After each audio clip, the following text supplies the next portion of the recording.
का समर्पित करते हुए सीतापुर को बसाने वाले महाराजा सीतापासी के चरणों में श्रद्धा समर्पित करते हुए मंच पर बैठे सामाजिक विद्वानगण व दूर दराज से आए हुए हमारे दानवीरों, क्रांतिवीरों व वीरांगनाओं, अपना बहुत कीमती समय निकाल करके आज इस कार्यक्रम में बिजली पासी के जन्म दिवस के अवसर पर अखिल भारतीय पासी समाज सीतापुर के बैनर तले आज इस कार्यक्रम का आयोजन हो रहा है। तो हम ये जान लें बिजली पासी ये कितने किले थे। बिजली पासी के 12 किले थे। उसमें माटी किला, पर्वत पश्चिमी किला, कल्ली पश्चिम किला, पुराना किला, भटगांव किला, औरावा किला, अहम किला, पिपरसंडा किला, दादूपुर किला, नटवागढ़ किला, बिजनागढ़ किला और आप बंगला बाजार में तो जानते ही। जो बंगला बाजार का किला है ये तो अभी बचा है, लेकिन 11 किले जो हैं उन पर अवैध कब्जा हो गया। ये इस वजह से हो पाया कि पासी समाज को इसका आभास नहीं था कि हमारे पूर्वजों के पास इतने किले होंगे। हमें तो तब पता चला जब दाऊ जी गुप्ता लंदन से इतिहास ला करके हमारे समाज को दिया और ये बताया कि ये अवध प्रांत में ये पासियों का ही राज रहा है, पूरे अवध प्रांत में। जब ये हमारे समाज को पता चला तो बिजली पासी किले पर कार्यक्रम होने शुरू हो गए। उसी समय कल्याण सिंह मुख्यमंत्री हुआ करते थे और दाऊ जी गुप्ता मेयर थे। तो दाऊ जी गुप्ता से कल्याण सिंह ने कहा कि बिजली पासी को लोधी घोषित कर दीजिए, वीरांगना उदा देवी को लोधी घोषित कर दीजिए। तो दाऊ जी गुप्ता ने कहा कि हम तो इतिहास ला के पासी समाज को बांट दिए। उनको पता चल गया है कि हमारे इतने राजा हुए हैं, अगर हम इसको छिपाते हैं, बदलते हैं तो पासी समाज हमको जिंदा नहीं छोड़ेगा, इसलिए हम इसको बदल नहीं सकते। तो कल्याण सिंह ने दाऊ जी गुप्ता से कहा कि अगर तुम बदल नहीं सकते हो तो तुमको हम तुम्हारे पद से हटा देंगे। तो कहा पद से हटना हमको स्वीकार है, लेकिन इतिहास बदलना हम स्वीकार नहीं करेंगे। तो साथियों, जब कल्याण सिंह ने उनको हटाने की कार्रवाई की, उसी रात में बिजली पासी की प्रतिमा एक छोटी वहां किले पे लगवा दिया। सिकंदराबाद में भी उदा देवी की प्रतिमा लगवा दिया और ये पासियों से कह दिया कि चाहे कोई आए, ये तुम्हारा इतिहास अब कोई नहीं बदल सकता। तो ऐसे दाऊ जी गुप्ता के विचार थे, ऐसे पासी समाज के हितैषी रहे। साथियों, दानवीरों, इसलिए हमने कहा कि हमारे पूर्वज जो रहे हैं तो उन्होंने सब कुछ दान में ही ले लिया। अगर इतिहास के पन्नों को पलट के देखें तो हिरण्यकश्यप का लड़का प्रहलाद और प्रहलाद का लड़का विरोचन और विरोचन का लड़का बलि ने सब कुछ दान में दे दिया और ये भी तय हो गया कि हम तुम्हारी हत्या कर सकते हैं, तुमको मार सकते हैं, लेकिन तुम हमको नहीं मार सकते हो। ये भी उसमें त्रिवाचक में कह दिया। और जो हम लोग ये कथा सुनते हैं, भागवत सुनते हैं और ये जो तागा बांधा जाता है हाथ में, इसका मंत्र जब वो बांधे, जब पढ़ते हैं, तो एक बार उनसे कहिए कि इसका हिंदी में अर्थ हमको सुना दे। आज चाहे जितना पैसा दे, लेकिन हिंदी में नहीं सुनाए। उसका हिंदी में अर्थ है कि जिस तरीके से महाराजा महाबली को बांधा था, उसी तरीके से तुमको बांध रहे हैं, हिलना डुलना मत, मां मेरी रक्षा करे। ये उसका अर्थ होता है। ये नहीं कहा कि तुम्हारी रक्षा करे, ये कहते हैं कि हमारी रक्षा करे। सुखपाल बाबूजी जब कमलापुर मीटिंग हो रही थी, तो इसका मत जब इन्होंने पढ़ के सुनाया था, तो करीब करीब 250-300 आदमी बैठा था।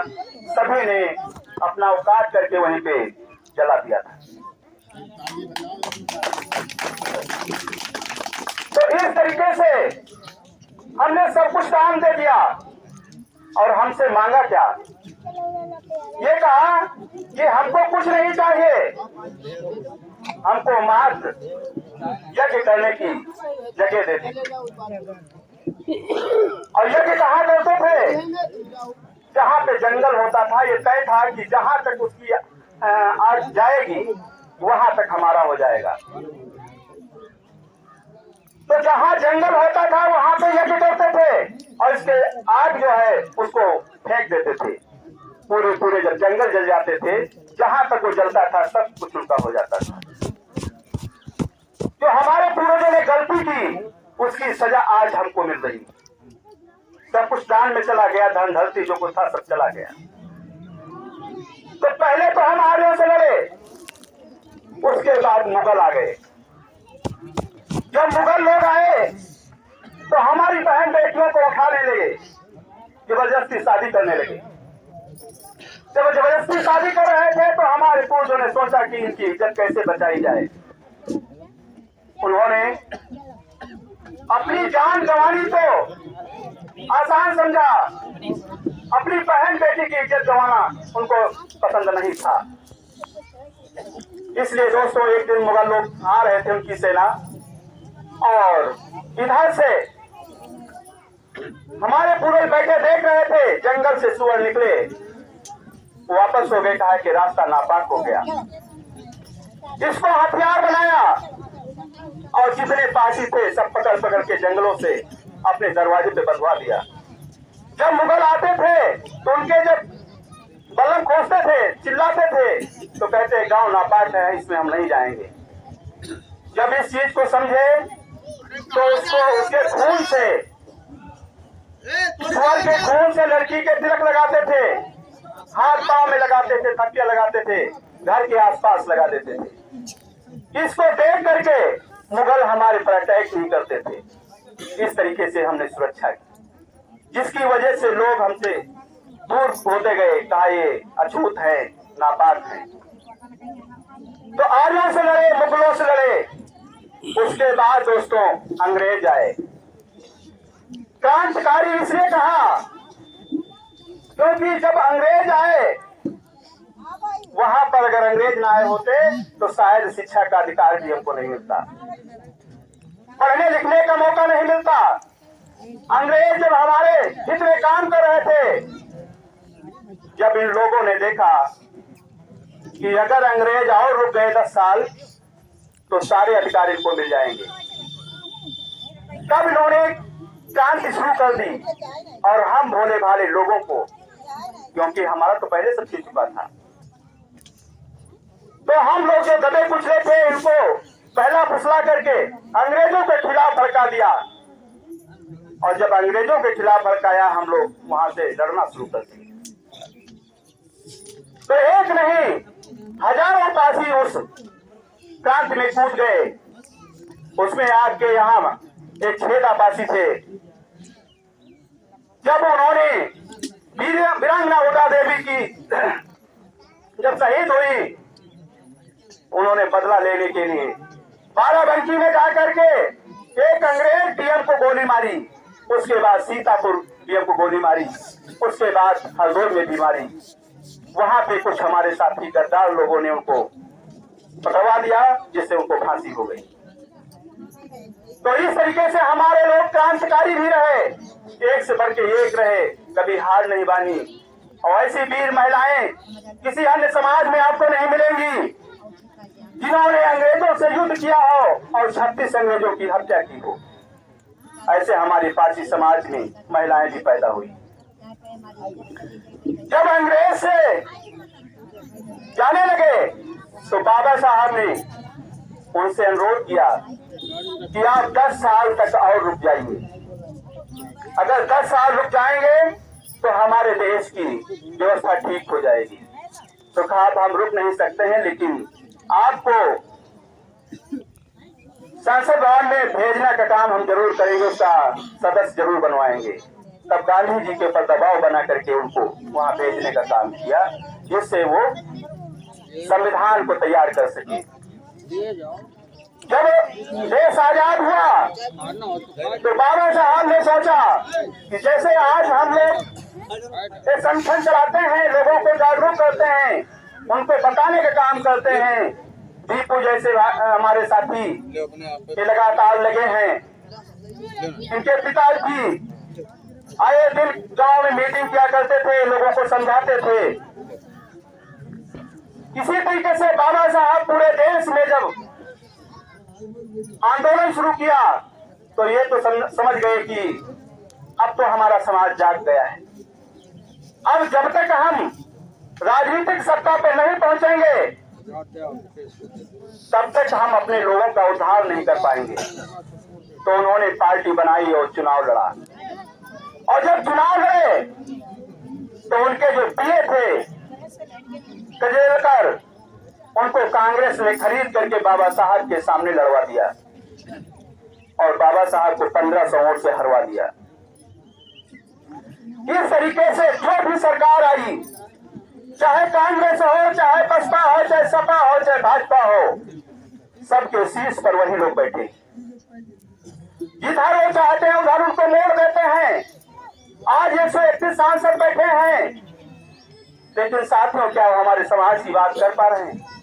क्या हमारे अधिकारों को बचा पा रहे हैं? आज हम जो बात कहते हैं कि बगैर राजनीति के हम कुछ हासिल नहीं कर पाएंगे, ये सच है। लेकिन किस पार्टी में हम जाएं, किस पर विश्वास करें? 1980 में जो आज पोजीशन है कांग्रेस की, यही उस समय भी थी। इलाहाबाद के धर्मवीर पासी को इंदिरा गांधी ने प्रदेश अध्यक्ष बनाया और 34 पासियों को धर्मवीर पासी ने चुनाव में उतारा, जिसमें 31 पासी जीत। जब 31 पासी जीत के पासी को मुख्यमंत्री बना दिया जाए यूपी का। लेकिन साथियों, हमारे जो चतुर चालाक लोग थे, उनको आगे करके ब्राह्मण भाई हमारे उनके पीछे से हल्ला बोल दिया कि धर्मवीर पासी इन्होंने जातिवाद किया है, इनको मुख्यमंत्री न बनाया जाए। वो ये चाहते थे कि कोई ब्राह्मण यहाँ का मुख्यमंत्री बने। वो अपनी चाल में कामयाब हो गए और यहाँ पर नारायण दत्त तिवारी को मुख्यमंत्री बना दिया गया। धर्मवीर पासी को लोक कल्याण मंत्री बना करके दिल्ली वापस बुला लिया गया। जनेवा में भाषण दे रहे थे, हार्ट अटैक का शिकार हो गए, जिससे पासी समाज नेतृत्वहीन हो गया। वहां से पासी बिखर गया जब कोई नेतृत्व करता नहीं रहा, क्योंकि वो जमीनी नेता थे। तो वहां से जब बिखरा तो कांग्रेस एकदम धरातल पे चली गई, रसातल में पहुंच गई। उसके बाद आपकी बसपा और सपा, इनका उदय हुआ और बसपा और सपा बारी बारी से सरकार चलाती रही। लेकिन वहां पर पासी समाज का सम्मान नहीं हुआ, वहां पर भी अपमान हुआ। आज भाजपा की सरकार है, कहने मात्र के विधायक जरूर बैठे हैं, सांसद जरूर बैठे हैं, लेकिन जितने अधिकार हैं, आज शिक्षा खत्म हो गई। आज शिक्षा खत्म कर दी गई। शराब की बोतल पे 15 रुपए घटाए गए और किताब पे 25 रुपए बढ़ाए गए। इसलिए किया जा रहा है कि ताकि जो गरीब मध्यम वर्ग के लोग हैं, ये अपने बच्चों को न पढ़ा सके। तो इतनी महंगी शिक्षा कर दिया है अभी जितने एडेड स्कूल हैं इनको खत्म किया जा रहा है, वो सब खत्म हो जाएंगे। प्राइमरी जो स्कूल है वो भी खत्म हो जाएंगे, सिर्फ प्राइवेट रह जाएंगे। और प्राइवेट में इतनी फीस महंगी है तो गरीब तबका जो मध्यम वर्गीय है अपने बच्चों को वहां पढ़ा नहीं सकता है। और जब पढ़ा नहीं पाएगा तो फिर वही नरेगा जो कांग्रेस ने चालू किया था, उसका ये था प्लान कि शिक्षा खत्म कर दीजिए। और स्कूलों में अगर शिक्षा की बात करें, एक सोची समझी चाल के तहत पहले कक्षा प्राइमरी से ही मास्टर, डॉक्टर, इंजीनियर, डीएम बनते थे। हर 15 दिन पे एसडीआई आता था चेक करने के लिए। अगर बच्चा कमजोर होता था तो मास्टर पे डांट पड़ती थी। जब वो लोग मेहनत करते थे वहीं से आगे वो बच्चे बढ़ जाते थे। तो जो हमारे सावंत वर्ग के लोग थे उन्होंने देखा कि यार ये मास्टर डॉक्टर बन के हमारे बराबर बैठ रहे हैं, जो कल तक के जमीन पे बैठते थे आज ये हमारे बराबर बैठ रहे हैं। तो उनको बड़ा दर्द पैदा हुआ। तो वहां से एक प्लान बना, क्योंकि कांग्रेस की गवर्नमेंट थी, उन्होंने नरेगा चालू किया। और नरेगा इस मकसद से चालू किया गया कि जब शिक्षा खत्म हो जाएगी बहुत ज्यादा कक्षा 8 तक, उसी के तहत कक्षा 5 फ्री कर दिया गया, पहले बोर्ड से था। तो कक्षा 5 के बाद जब बच्चे आगे पढ़ने लगे तो कक्षा 8 भी फ्री कर दिया। अब स्कूल बच्चा जाए चाहे न जाए वो पास होता रहेगा। 9th में जब एडमिशन नहीं होगा तो क्या करेगा बच्चा? तब उसके लिए नरेगा है, उन्होंने ये कह दिया कि कापी किताब घर में रखो और झुआ फरो उठाओ, ताल पर पालो चले। ये कांग्रेस की चाल थी, उसमें सफल भी हो गए। जब कक्षा 8 फ्री कर दिया उसके बावजूद भी हमारे लोग पीछे नहीं हटे, फिर भी वो साइड से थोड़ी मेहनत करा के अपने बच्चे को आगे बढ़ाया। और जैसे आगे बढ़ाया हाई स्कूल ग्रेड पे कर दिया कि अब हाई स्कूल भी पास हो जाओगे। जब हाई स्कूल पास हो जाओगे तो इंटर में एडमिशन नहीं होगा। एडमिशन भी हो गया तो बच्चा पढ़ नहीं पाएगा, क्योंकि जब पीछे उसको कुछ पता नहीं है तो आगे कहां से पढ़ पाएगा। तो सरकार की मंशा यह है, चाहे जिसकी सरकार हो, उसकी मंशा यह है कि हमारा देश साक्षर हो जाए, निरक्षर ना हो। जब अंतरराष्ट्रीय स्तर पे हम पूछा जाए तो ये न हम कह पाए कि हमारा देश निरक्षर है, हम ये कह दें कि सारा देश हमारा साक्षर है। तो आप सिर्फ दस्तखत करना जान जाए, उसके अंदर क्या लिखा है वो आप न जान पाए। क्योंकि जो हम बैठ के योजना बनाएंगे, जो हम भर के फार्म बना के लाएंगे, तो उस पर आप सिर्फ दस्तखत बना दीजिए, अंदर क्या लिखा है वो आप न जान पाए, जिससे हम आपके ऊपर आसानी से शासन कर सके। ये सरकार की मंशा है। इस बात को हमको समझना होगा। अगर इस बात को नहीं समझे तो हम लोग तो आज जो ये चल रहा है, तो मैं तो समझता हूं कि हमारा समाज फिर से गुलामी की तरफ कदम बढ़ा चुका है। चाहे जितना कोई चिल्लाए कि हम जागरूक हो गए, जान गए, आज हम इतने लोग बैठे हैं, किसी में से अभी कोई तैयार होगा और एक रजिस्ट्रेशन कराएगा, कहा कि आपको हम 10 लोगों को इकट्ठा कर दिए, अब तो हम नेता बन गए। नया संगठन बना करके अभी चुनाव आएगा तो हर जगह जगह पर पंडाल लगे होंगे कि ये हमारी मीटिंग है, हमारी मीटिंग है। उससे हम अलग नहीं हैं, हम भी उसी में शामिल हैं। तो जब जगह जगह मीटिंग होगी, जैसे मंडी में जाते हैं हम लोग तो देखते हैं कौन सी ढेरी अच्छी है, उसकी बोली ज्यादा लगती है। तो इसी तरीके से संगठन जब इतने ज्यादा पैदा हो गए, वहां पे बोली लगती है और उस ढेरी का जो है मालिक वो नेता बन जाता है और हम उस नेता के अधीन काम करना शुरू कर देते हैं। अपने नाते रिश्तेदारों को, अपने हेती व्यवहारियों को बेवकूफ बना करके उस पार्टी में ढकेल देते हैं। तो इस तरीके से जो हम लोग कर रहे हैं, ये समाज के साथ एक धोखा है। इसीलिए मायावती ने कहा था कि सामाजिक संगठन जितना बनेंगे उतना ही नुकसान होगा, तो अपने उसमें संगठन नहीं चलने दे रही थी। अभी हमारे साथी महेंद्र रावत जी कह रहे थे कि अगर सब लोग साथ दें तो हम इस उत्तर प्रदेश में सरकार बना सकते हैं। और जब उत्तर प्रदेश में सरकार बन जाती है तो दिल्ली का रास्ता उत्तर प्रदेश से ही है, और दिल्ली की सरकार जब बनती है तो उत्तर प्रदेश पर ही निर्भर रहती है। तो इसको उत्तर प्रदेश में सरकार बनाने के लिए हम जितने संगठन वाले हैं, तो कोई भाजपा में है, कोई सपा में है, कोई कांग्रेस में है, अगर ये विचारधारा अपनी हटा दें कि हम उस पार्टी में जाएंगे और ये तय कर लें कि नहीं हमको अपनी सरकार बनानी है, तो ज्यादा समय नहीं लगेगा। हम जितने लोग यहाँ बैठे हैं ये बहुत ज्यादा है। चैन बनती है, एक दूसरी खड़िया से जोड़ दिया जाता है। जब जोड़ दिया जाता है तो जितने हम लोग बैठे हैं तो हम नहीं कुछ कर सकते, तो हम अपने नाते रिश्तेदारों को फोन कर सकते हैं कि नहीं आप उसकी मदद करिएगा, उनसे कहिए कि वो उसको जोड़ लें। इस तरीके से हम एक दूसरे से कहते कहते हम पूरे समाज में फैल जाएंगे, तो ज्यादा समय नहीं लगेगा।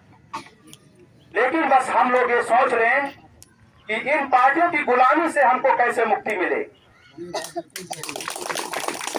अगर इनसे मुक्ति पानी है तो हमको एक कदम उठाना पड़ेगा। तो साथियों, वक्त ज्यादा हो चला है, तो मैं इस कार्यक्रम का जो आयोजन किया है भगवती प्रधान जी और मनोहर लाल जी, इनको मैं बहुत बहुत धन्यवाद देता हूं। और मैं चाहूंगा कि इसी तरीके से हमारे जितने जिम्मेदार लोग हैं, ये यहाँ मीटिंग करके हम अपने घरों में सो न जाएं। अपने यहाँ चाहे 10 लोग बैठे, चाहे 20 लोग बैठे, चाहे 100 लोग बैठे, जितने लोगों को हम बुला करके बैठा सके उतने लोगों को वहां बैठा करके हम बिजली पासी की जयंती मनाएं, सीता पासी की जयंती मनाएं, या जिसकी आप मनाना चाहें। यानी कोई मकसद होना चाहिए कि आज किस पर्पस से हम यहाँ सबको बुलाएं। नहीं कुछ मिल रहा है तो अपने माँ बाप की ओर मनाइए, बाबा की मनाइए। एक परंपरा डालिए कि हमारे समाज में हम लोग अपने पूर्वजों की पूजा करते हैं। आज भगवान की अभी बाबूजी बताए, तो जैसे ये आता है दीपावली, दीपावली में लाइन लग जाती है, इतनी भीड़ होती है भगवानों को खरीदने के लिए। तो उसमें क्या कहते हैं,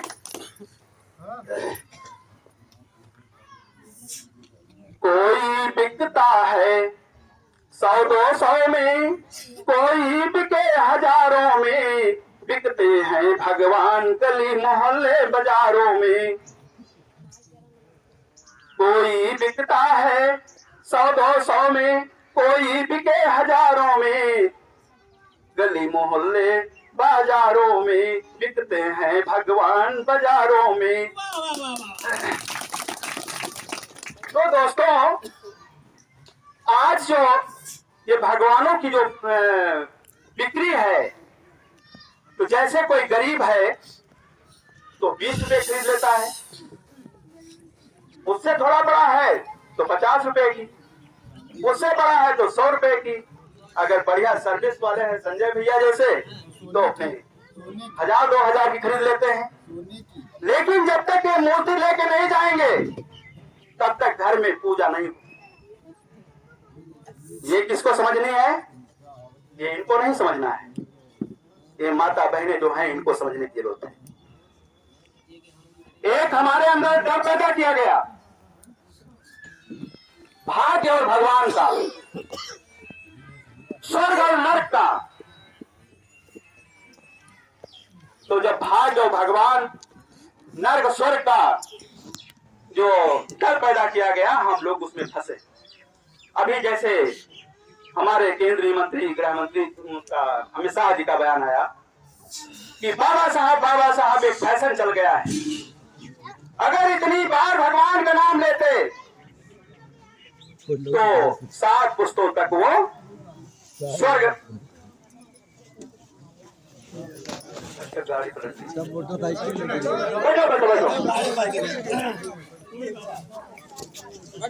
तो उनका कहना था जितनी बार बाबा साहब का नाम लिया जा रहा है, अगर इतनी बार हम भगवान का नाम लेते तो 7 पुस्तों तक हम स्वर्ग चले जाते। इसी पे पूरे देश में बवाल चल रहा है।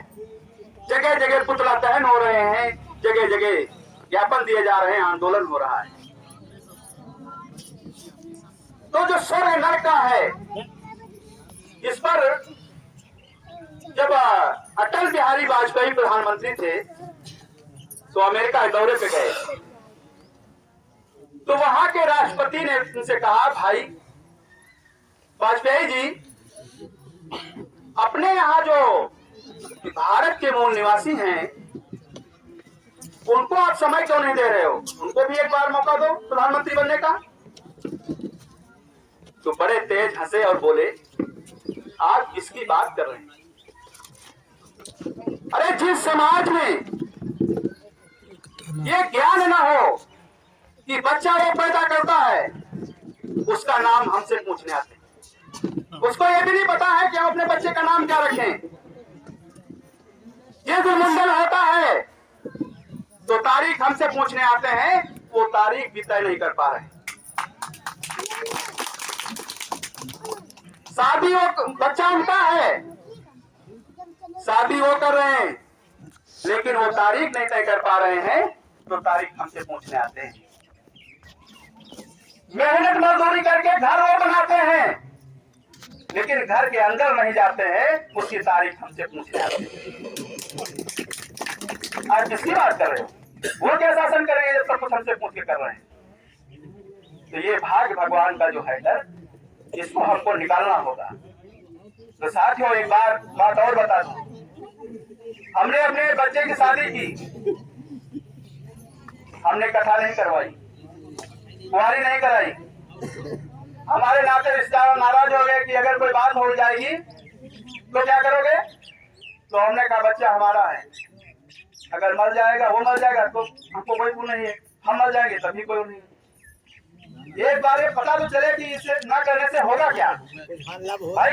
भाई किसी को ट्राई तो करनी पड़ेगी। तो हमने कहा शुरुआत हम करते हैं। तो हमने ना तो कथा कराई, न कुंवारी कराई, और ना तो पंडित से मंत्र करवाए। जाके शादी कर लिए और घर को लेके चले आए, सब आराम से रहे, कोई दिक्कत नहीं है। तो इस भाग्य भगवान स्वर्ग नरक के डर से आप निकल के बाहर आइए। अगर ये है, अगर ग्रह नक्षत्र हैं ये खराब हैं, तो फिर बच्चा पैदा कैसे हो गया? अगर सही है तभी तो पैदा हुआ। अगर ये खराब हैं, और जो लड़कियां और लड़के जा करके कोर्ट में शादी कर लेते हैं, उनके लिए कौन सा मुहूर्त होता है? तो हम अपने दिमाग से निकाल दें कि बगैर उनके शादी हम नहीं कर सकते, बगैर उनके हम घर में प्रवेश नहीं कर सकते, ये गलत है। हम बुद्धवादी हैं, अम्बेडकरवादी हैं, क्योंकि हम लोग ये सब आजमाते हैं। हमारे साथी दया प्रसाद जी हैं, ये भी यही सब करते हैं, इस चक्कर में नहीं पड़ते हैं। और जो हिंदुत्व की बात आई है, हिंदू खतरे में है। तो साथियों, मैं एक बात और कह देना चाहता हूं। जब इब्न बतूता जब दिल्ली में उसको सत्ता सौंपी गई तो हिंदू के नाम पर उसने जजिया कर लगाया था। तो हमारे ब्राह्मण भाइयों ने वहां दलील दी कि हम हिंदू नहीं हैं, इसलिए इस जजिया कर से हमको मुक्त किया जाए। इस दलील को उन्होंने स्वीकार किया और उनको जजिया कर से मुक्त कर दिया गया। आज मोहन भागवत कहते हैं बड़ी मंच पे कि हम हिंदू नहीं हैं, हिंदू एक परंपरा है, हिंदू एक मान्यता है, हिंदू कोई धर्म नहीं है। तो हम जो भारत की मूल निवासी, खास करके पासी समाज, ये सबसे बड़े हिंदू बनते हैं। इसीलिए हम गुमराह हैं। मैं पूछना चाहता हूं, जो हिंदुत्व पर नारा दे रहे हैं कि हिंदू हिंदू, जब भारत और पाकिस्तान का युद्ध हो रहा था, जब भारत पाकिस्तान का युद्ध हो